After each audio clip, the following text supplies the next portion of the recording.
お元気ですか？スタジオ羽です。本日も一緒に水彩画の勉強を行っていきましょう。本日はバックラン。バックランとは水分量の少ない付近に過剰な水分量のものが流れていくことです。まずはしのごの言わず実験していきましょう。実験大好き。画面上での水分量が効果の左右となるので、実験は乾いている状態で塗ったとき、生乾きの状態で塗ったとき、濡れている状態で塗ったときを比べてみたいと思います。英語で言うところの wet on dry、乾いているところに塗る。生乾きに塗るのを wet on half dry。で、3番、濡れているところに塗る wet in wet。これも皆さん聞いたことあるんじゃないでしょうか。はい。こちらはもう濡れていますので、もう即座に黄色を、レモンイエローを乗せていきました。真ん中の方はもう少し乾くのを待ちたいなと思います。全体的にしっとりとテカリがある程度にしておきたいなと思いますので、今ですね、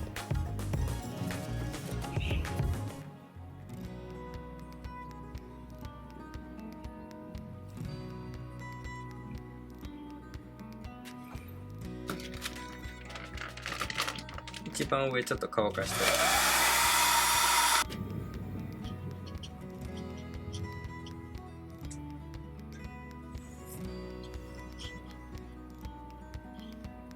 はい、実験できました。乾いている状態で上から塗ったら普通に塗り重ねになりました。生乾きで塗りました。するとこの部分ぼやぼやぼやぼやぼやと生乾きのところに新しく絵の具を乗せた水がどんどん流れていって、そして行き着くところで、絵の具を押し出していきますので、ハードエッジ気味に輪郭線がちょっと強くなってカリフラワーのような状態になりました。最後ウェットインウェットの場合はぼやーっと滲んでいってくれるので、あまりハードエッジにもならず出来上がったかなと思います。遠方の風景になるとこういったところでウェットインウェットぼんやりしていってもらって、近くになってくるとこういった生乾きのバックランを起こしたらいいのかなと思います。バックランは望んでならなければとても不快な表現になってしまいますが、しっかり狙って行えばいい表現に変わります。少し落ち葉で試してみましょうか。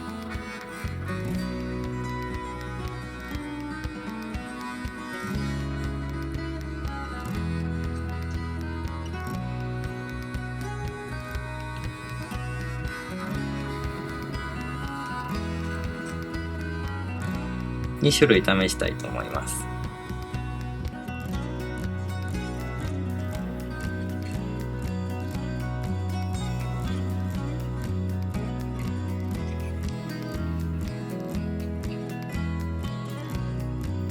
紅葉させます。こちらは濡れている状態でどんどん塗っていきたいなと思います。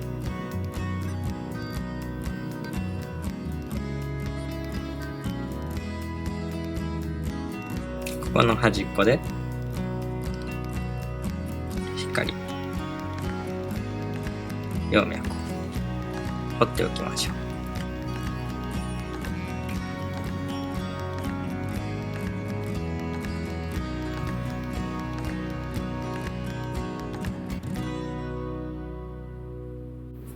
こちらの方は今生乾きになってきているところがあるので、この状態で塗っていきたいなと思います。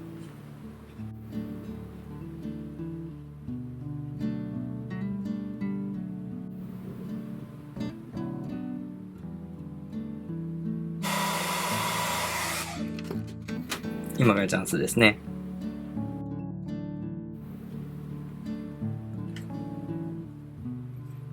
作っていきましょう。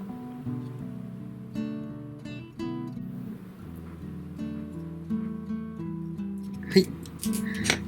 こちらの方がウェットインウェットで塗りました。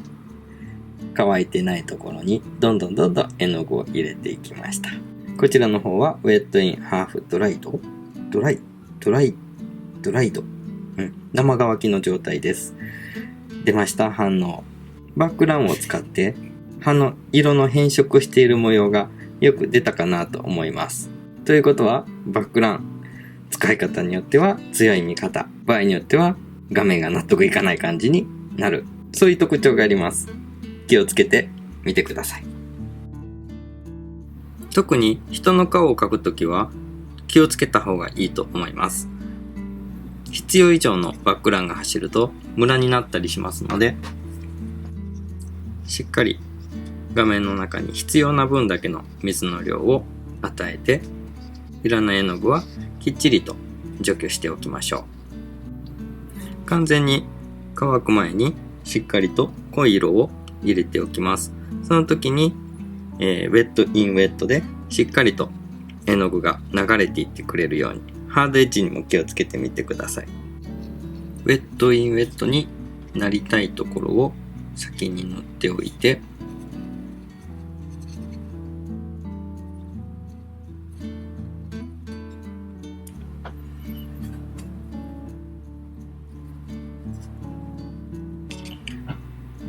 そこに流し込むような感じで絵の具を入れていきます。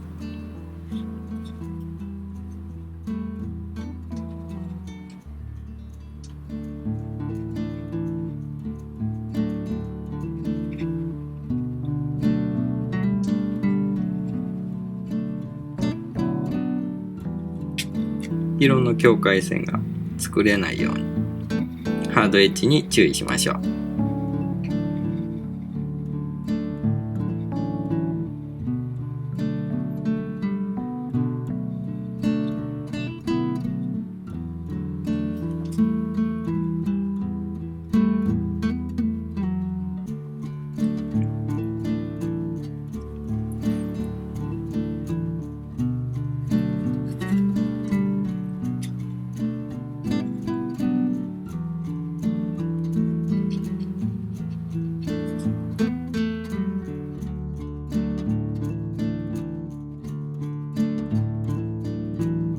はい、バックランに気をつけながらウェットインウェットにしたいところはウェットインウェットにします。絵を描くときにこれらの自然現象をしっかりと把握して、そしてコントロールできるようになる練習をしてみてはいかがですか？はい、今日の動画はここまでです。ご視聴いただきありがとうございました。また一緒に勉強しましょう。なお、僕の動画では1時間ほどの練習をおすすめした内容となっております。何を意識するか目的を決めて書くことが上達につながります。また、それぞれの学びたい分野を再生リストに作成しておりますので、ぜひご活用ください。初心者の方は、基礎の学びとして再生リスト、構図、色彩学からのご視聴をお勧めいたします。しっかりと把握して、そしてコントロールできるようになる練習をしてみてはいかがですか？はい。今日の動画はここまでです。ご視聴いただきありがとうございました。また一緒に勉強しましょう。スーさん何やってんの？なんか、かなりデカめの独り言言うてたけど。どうした大丈夫スーさん。これ撮ったらあかんやん。これ撮ったらあかん。だってなんかでかい声が聞こえたからさ。これは撮ったらあかん。声かけてあ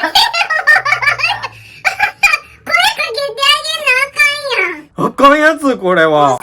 ほんま。これ、姫事。ごめん。